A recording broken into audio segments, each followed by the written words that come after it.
Hello and welcome to another exciting edition of Best MTG Decks Ever. I'm your host Joe, and today we are going to be talking about green mana ramp. And I've got a base that I use for green ramp. Now, the base won't work for every single case and scenario. So, case in point, if you have a deck where you need more creatures, you're going to want to switch some of these out and throw in Mana Dorks, Llanowar Elves, Birds of Paradise, etc., etc. This is just kind of like my good starting mana ramp base in green. And I use it for... I don't actually have any mono green decks, but I use this for quite a few decks where I'm running green with another color.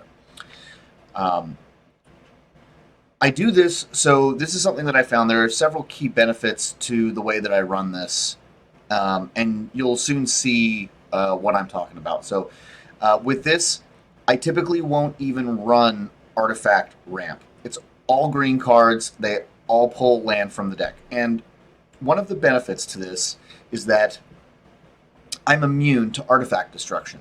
If anyone wipes all artifacts off the board, well, all of my ramp is built into my lands, and they're almost never touched. One of the drawbacks is that my ramp is, like I said, in my lands. So if someone's running land destruction and plows an Armageddon onto the board, all of the lands are gone, all of your ramp is gone.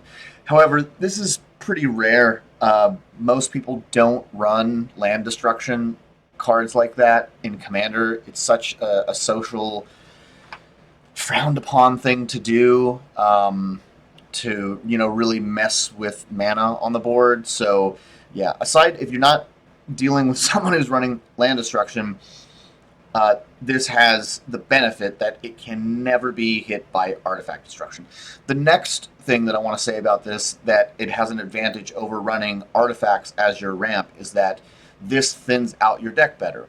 If you're running my green ramp base in your deck, not only are you going to pull these cards out, thinning your deck from 99 to 89, but they're going to pull out 10 or more lands, so then you're going to be going from 89 to 79 cards, which means that statistically you're more likely to be running into cards that you need. You're just sucking all the lands out of your deck, you're putting it on the board, and your ramp's right there, can't be destroyed by artifacts, and you're just pulling more valuable cards that you'll need, instead of pulling an artifact card that you put out on the board. It's vulnerable to being destroyed, and then you're pulling lands on top of that, when if you had been running it with this, instead of pulling that artifact ramp, you're just pulling the land straight out. That land that you would have drawn before is instead something useful, like removal or a creature or whatever, and that artifact that was ramping out there that was destroyed is actually a land, and it's still there. So with all of that said, let's get into the list that I have. So the list that I have, my base for green ramp, consists of 2 creatures and 8 spells. So we'll go through the 2 creatures first. The first one is Sakura Tribe Elder, and the second one is Wood Elves. Sakura Tribe Elder is 1 colorless, 1 green. You can sack them, go into your deck, you can pull out a forest. If you're pulling out a forest, it's a basic land, so you can get, any of your basic lands, you can get a forest, you can get whatever color you're running in your deck to accompany that. So if you're running Simic, you can pull out an island.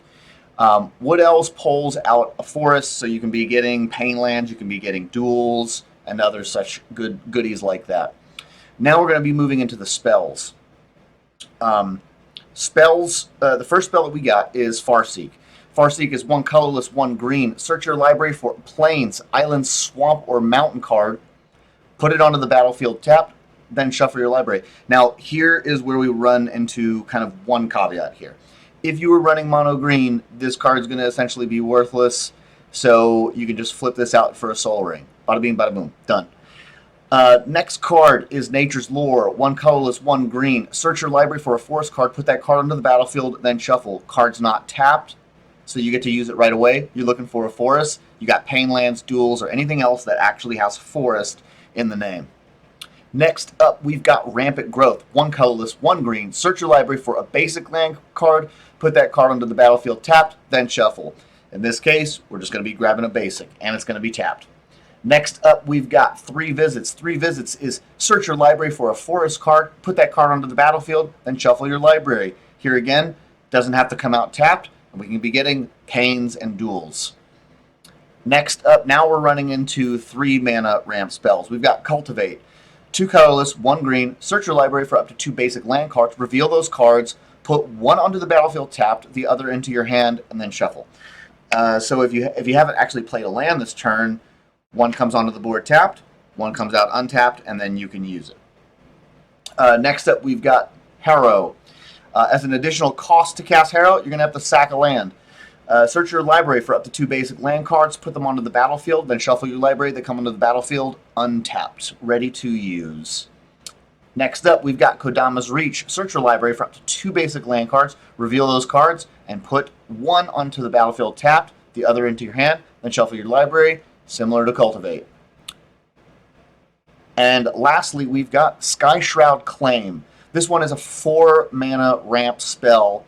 It takes 3 colorless, 1 green. Search your library for up to 2 forest cards, put them onto the battlefield, and shuffle your library. So with this, you can be getting Pains, you can be getting Duels, whatever else you need. They come out untapped, and then you're good to go. So this is my kind of base that I like to go with green ramp.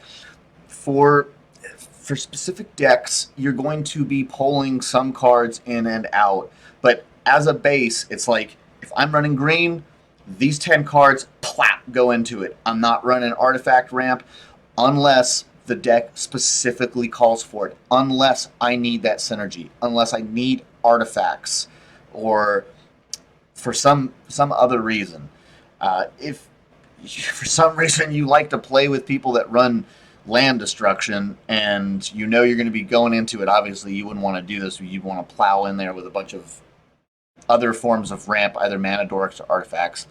But to me, this, when you're just walking into most commander settings, this base is going to be the best that you can do, because it thins your deck out, it gets lands onto the board, they can't be destroyed with artifact removal, and it's just going to be the best ramp that you can get. And it's pretty cheap too. So yeah, I hope you guys enjoyed this video. Please like, comment, subscribe. Tell me what you think.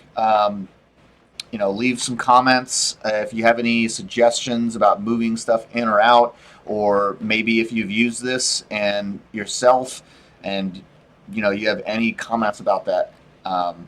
So thank you guys for watching and have a good day. Bye-bye.